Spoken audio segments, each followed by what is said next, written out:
You know, everybody has a different temperament and personality, and it's something that has to be developed, you know, over a period of time. We all must deal with that dark side of our nature, the positive side of our nature, and it isn't that it ever gets done or finished, but that we should suppress those things that would cause us trouble, not only within ourselves, but cause us trouble with someone else.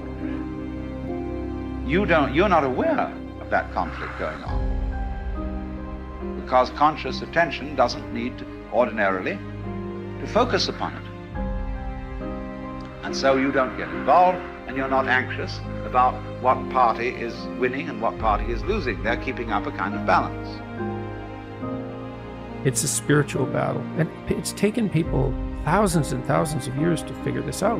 You can find that and just look inside. Inadequacy, weakness, susceptibility to temptation, narcissism, pride, envy, revenge, resentment, frustration, lack of faith, all of that.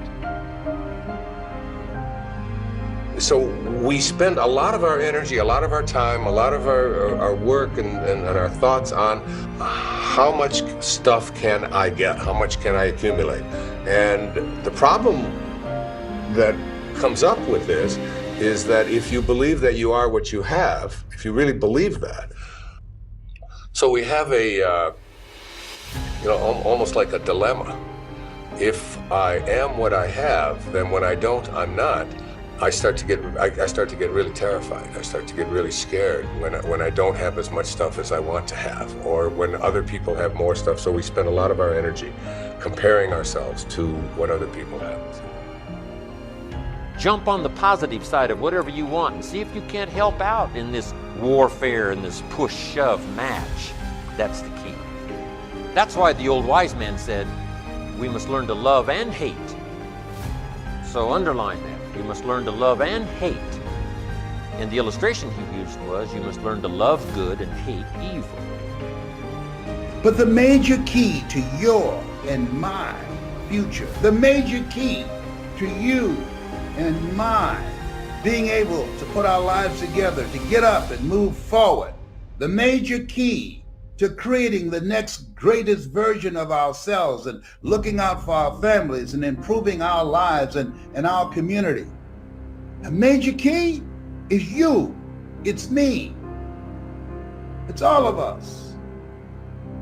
We have to decide that we're going to take responsibility.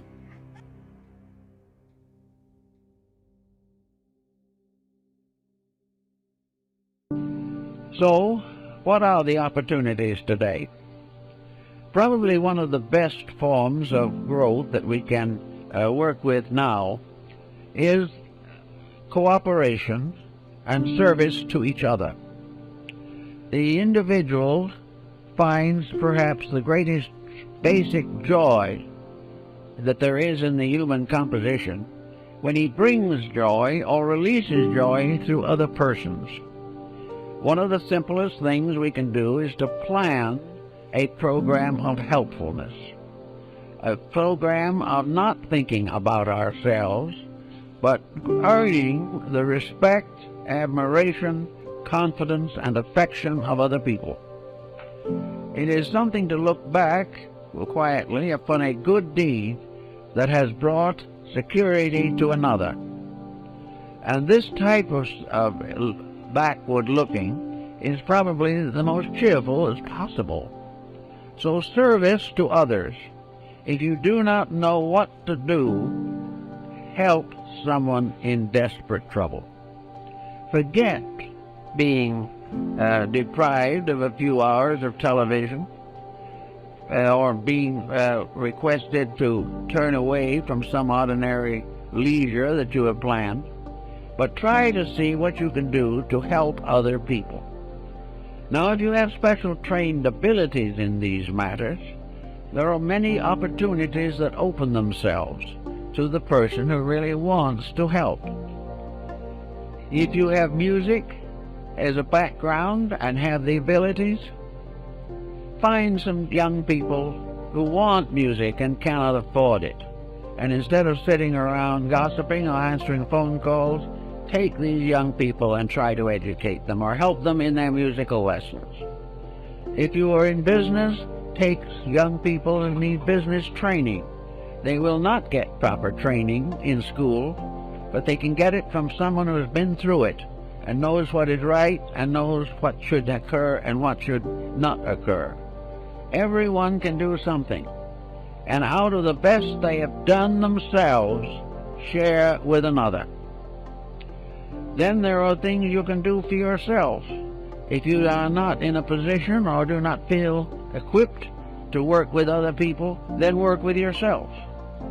Develop those faculties and powers which are not functioning properly today.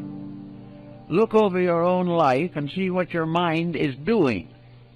Is your mind growing, or is it just heaping up one prejudice on top of another?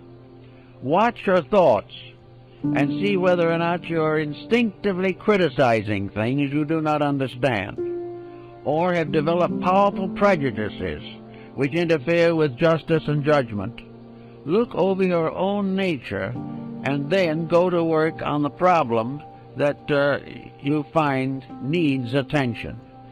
It is not good, however, to try to simply convert yourself. To sit down and say, I shouldn't hold that attitude, is usually not very meaningful. What you really should do if you dislike a certain condition is get into that condition yourself. Move in on it and find out why people think the way they do, instead of criticizing from some set point within yourself. Find out why other people are not more successful in their judgments. I know a number of persons who have simply gone into various walks of life which are not their own in order to find out how other people really live. And it is almost certainly an eye-opener. If you do not wish to go through all this, it then is the best attitude you can have is to believe firmly that every individual is doing the best he can for what he is. And it is always important to try to estimate what he is and help him to become better.